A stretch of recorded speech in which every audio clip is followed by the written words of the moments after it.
the detours are what makes of a really exciting and dynamic journey.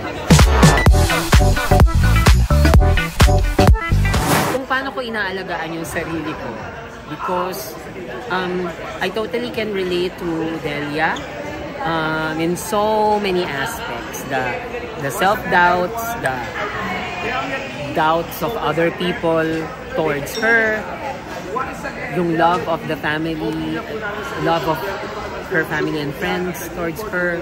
So yun, nakaka-relate ako doon. Hindi ako kasing go-getter ni Delia D. So it's something that I hope to get from her.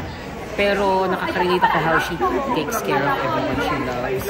So yun, ganun ko siya inaalagaan kung paano ko inaalagaan ng sarili ko. And parte ng pag-aalaga ko sa sarili ko at pag-aalaga ko kay Delia ay to be able to really tell her story truthfully. With the help, of course, of my director, ganyan, na parang, is this something na sa tingin niyo po gagawin niya because parang feeling ko gagawin niya to? Yung mga ganung bagay. Because ang mahirap when you're doing an original work, when you're doing a character is, alam mo yon, hindi siya totoong character, but all those experiences are real.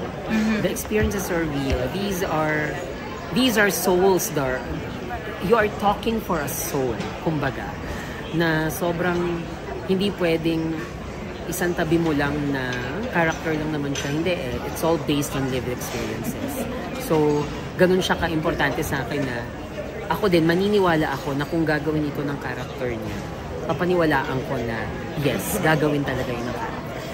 It's a lot of processing. I was so lucky na yun, parang last year pa nila sinabi sa akin, so I was able to like talk to some friends because this is the first time that I'm a lead in any theater show.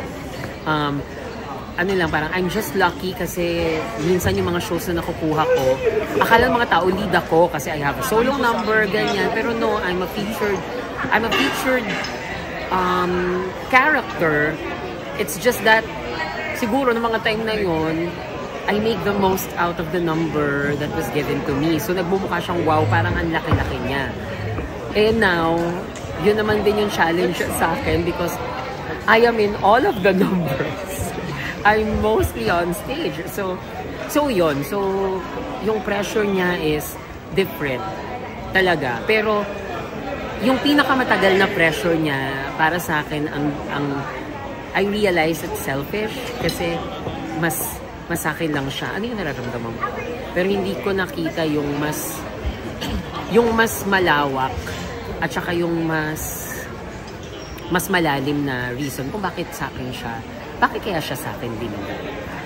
And again, it's to represent my community, myself, my child self, my younger self. It's to represent that little gay kid growing up who has no idea, who has no thought whatsoever of being on stage or being on screen. So yun, I'm doing that for that little boy. Don't stop. Don't stop, but know when to stop. Listen to the energy that the universe or God or whoever, what do you call this? Whoever being you believe in. Kasi sometimes sobra tayong fixated to a goal or to a dream na minsan may sinasabi sa atin na hindi natin pinapansin. Napapunta din naman doon, pero sobra tayong fixated na ito yung dapat kong gawin para maabot yon. Hindi ganun. Iba-iba tayo ng journey. But, as I said, the things that are meant for us will always find its way to us. The things that are meant for us will never miss us. Kahit na ano yan. So, it's good to have a goal. It's really good to have a goal.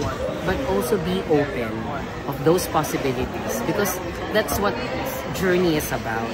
hindi lang siya straight line. Boring yun kung straight line lang. The detours are what makes of a really exciting and dynamic journey. So, be excited with your journey.